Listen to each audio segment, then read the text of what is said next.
Em matéria de economia, em maio, o número de empresas que declararam insolvência aumentou cerca de 7% face ao mesmo período do ano passado. É um tema que desenvolvemos nesta edição do Hoje e por isso é nosso convidado André Granado, é diretor do Prosec. Obrigado por estar connosco nesta edição do Hoje. Começava por lhe perguntar se, no seu entender, este aumento das insolvências em cerca de 7% em relação ao mesmo período do ano passado, se pode ser aqui um sinal de alerta da economia portuguesa. Muito bom dia, José Pedro, bom dia a todos os espectadores, obrigado pelo convite. Efetivamente, há aqui algum sinal de alerta. Lamento dar as más notícias, mas este crescimento de 7% no mês de maio resulta que temos um crescimento acumulado, peço desculpa, de 12%. A nossa estimativa, inclusive, é que o ano terminará com um crescimento das insolvências na ordem dos 19% em termos acumulados.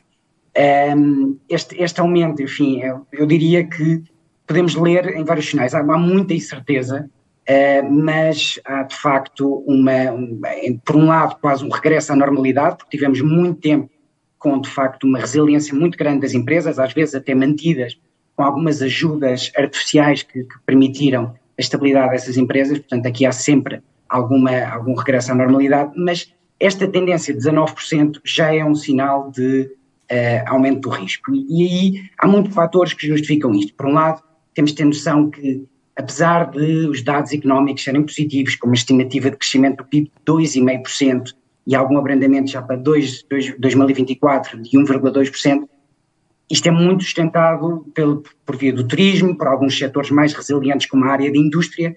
Onde é que nós estamos a registrar, de facto, as insolvências? Muito em setores como serviços, retalho, alimentação, têxteis, calçado, ou seja, setores que já estão mais expostos ao consumo interno.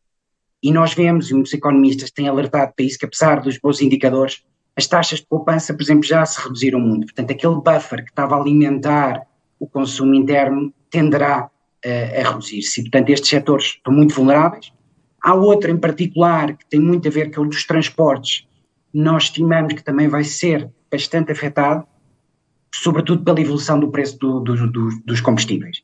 Até aqui, o preço dos combustíveis tem registrado até alguma quebra, mas nós sabemos que, por um lado, o comércio internacional está resiliente.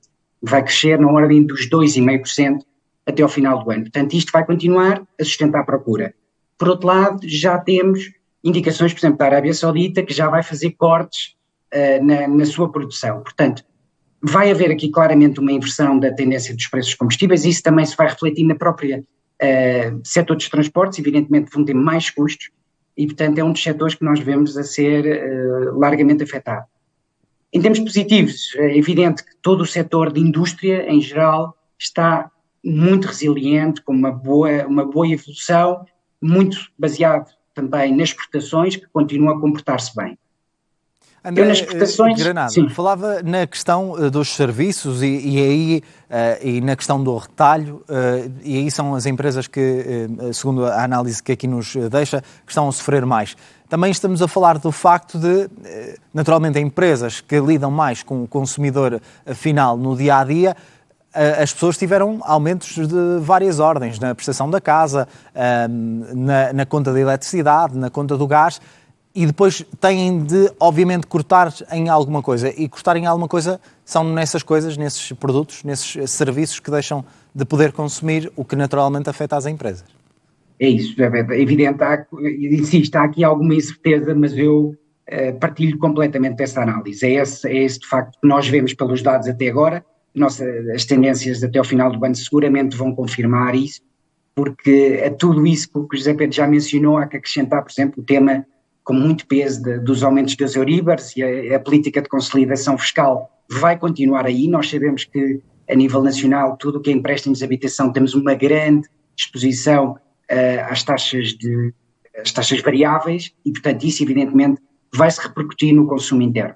E isso tem consequências para as empresas, e, portanto, nós vemos que, à parte das insolvências, que é este indicador de 7%, há ainda que juntar as revitalizações e os PAPs, os planos especiais de acordo de pagamento, que também estão a ter um crescimento de 45%.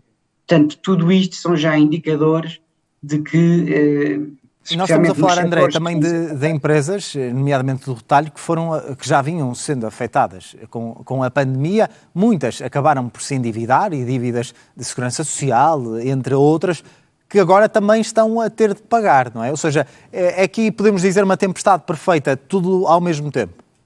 Claro, sem dúvida. E aliás, nós vemos o perfil das empresas que têm entrada com declaração de insolvência, são nomeadamente pequenas empresas, sobretudo pequenas empresas, já com alguma antiguidade, mas que estão no final da cadeia de valor, muitas vezes, é isso mesmo, José Pedro, portanto não conseguem repercutir este aumento de custos nos consumidores, senão, com tudo aquilo que já falámos, não conseguem efetivamente vender e, portanto, as suas margens vão diminuindo. Nós estudamos, de facto, a evolução das margens das empresas e a nível global, posso dizer que, apesar de continuar a mostrar um indicador positivo, na ordem dos 4,5%, nós vemos que vinham de margens de 9%, 4,5% nos trimestres anteriores. Portanto, há claramente uma deterioração rápida das margens das empresas. Isto é a nível global.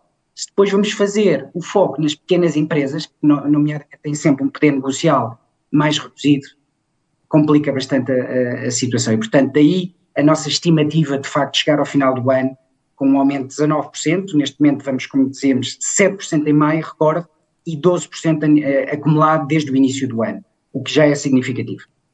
Muito bem. André Granado, diretor da COSEC, obrigado por ter estado connosco nesta edição de hoje e também pela análise que aqui nos deixa de algum alerta, naturalmente, da economia portuguesa. Até uma próxima. Obrigado. Bom dia. Obrigado.